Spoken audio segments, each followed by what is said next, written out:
Planète J'aime lire présente Coup de chance à la rentrée. Un roman écrit par Serge Gras, illustré par Timoko Silla et raconté par Herman Boni. Si tu écoutes cette histoire en lisant ton magazine, tourne la page quand tu entends Chapitre 1. La rentrée des classes.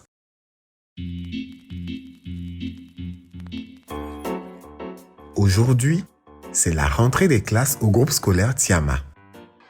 En arrivant dans la cour, Lucie se précipite dans les bras de Sonia, sa meilleure amie. Elle est si heureuse de la retrouver qu'elle lui pose plein de questions. Sonia, ça te dirait de faire partie du club de musique cette année encore? Tu penses que tes parents accepteront que tu viennes à la première réunion ce samedi? Ouh là là, j'allais oublier. As-tu vu le film Super Aya pendant les vacances? Sonia l'interrompt en riant. Hé, calme-toi Lucie, on dit bonjour d'abord.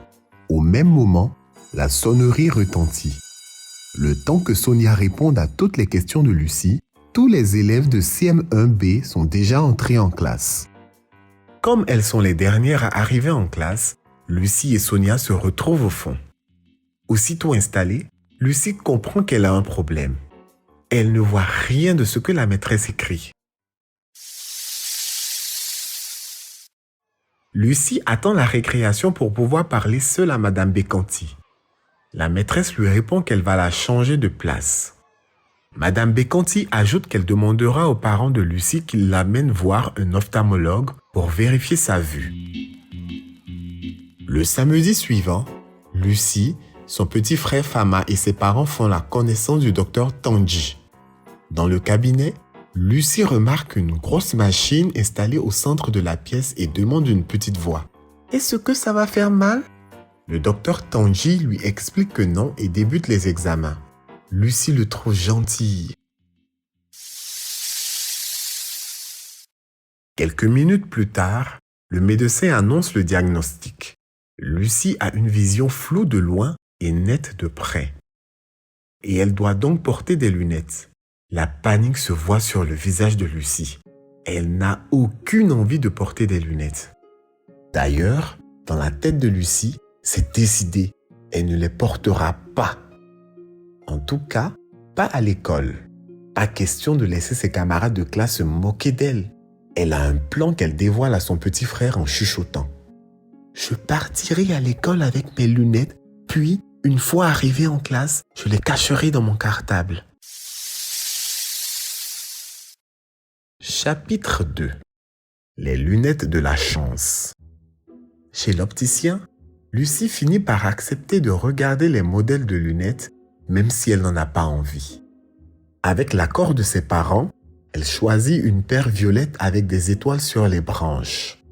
L'opticien leur donne rendez-vous quelques jours plus tard, le temps d'installer des verres adaptés à la vue de Lucie.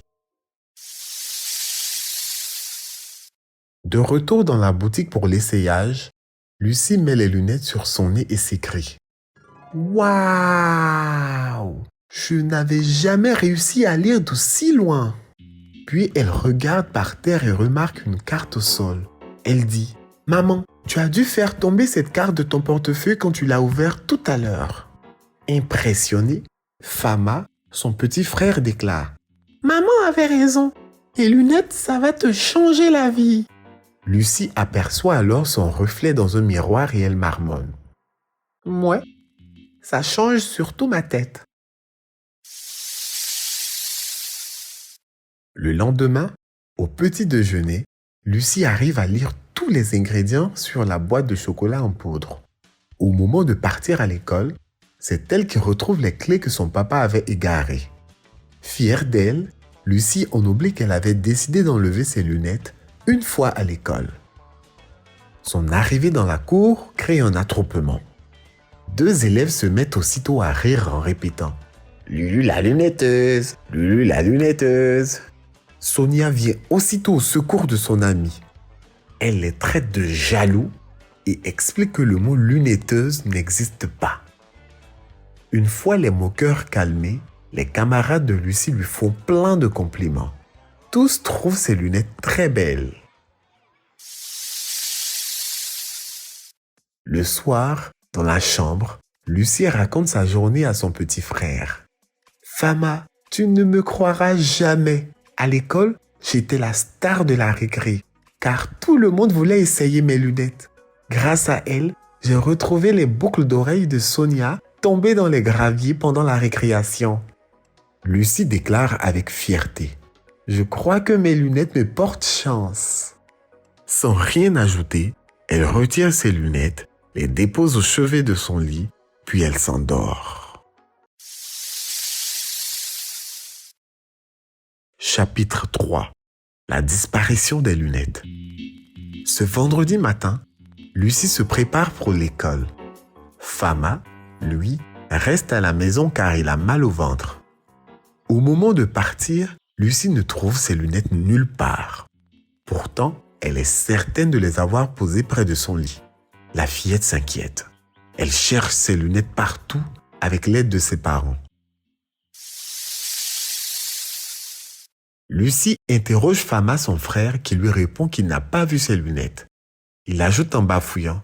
Ne t'inquiète pas comme ça, Lucie. Je suis sûre que tu vas les retrouver. Trop tard. Le quart de ramassage est là. Lucie va devoir aller à l'école sans ses lunettes aujourd'hui.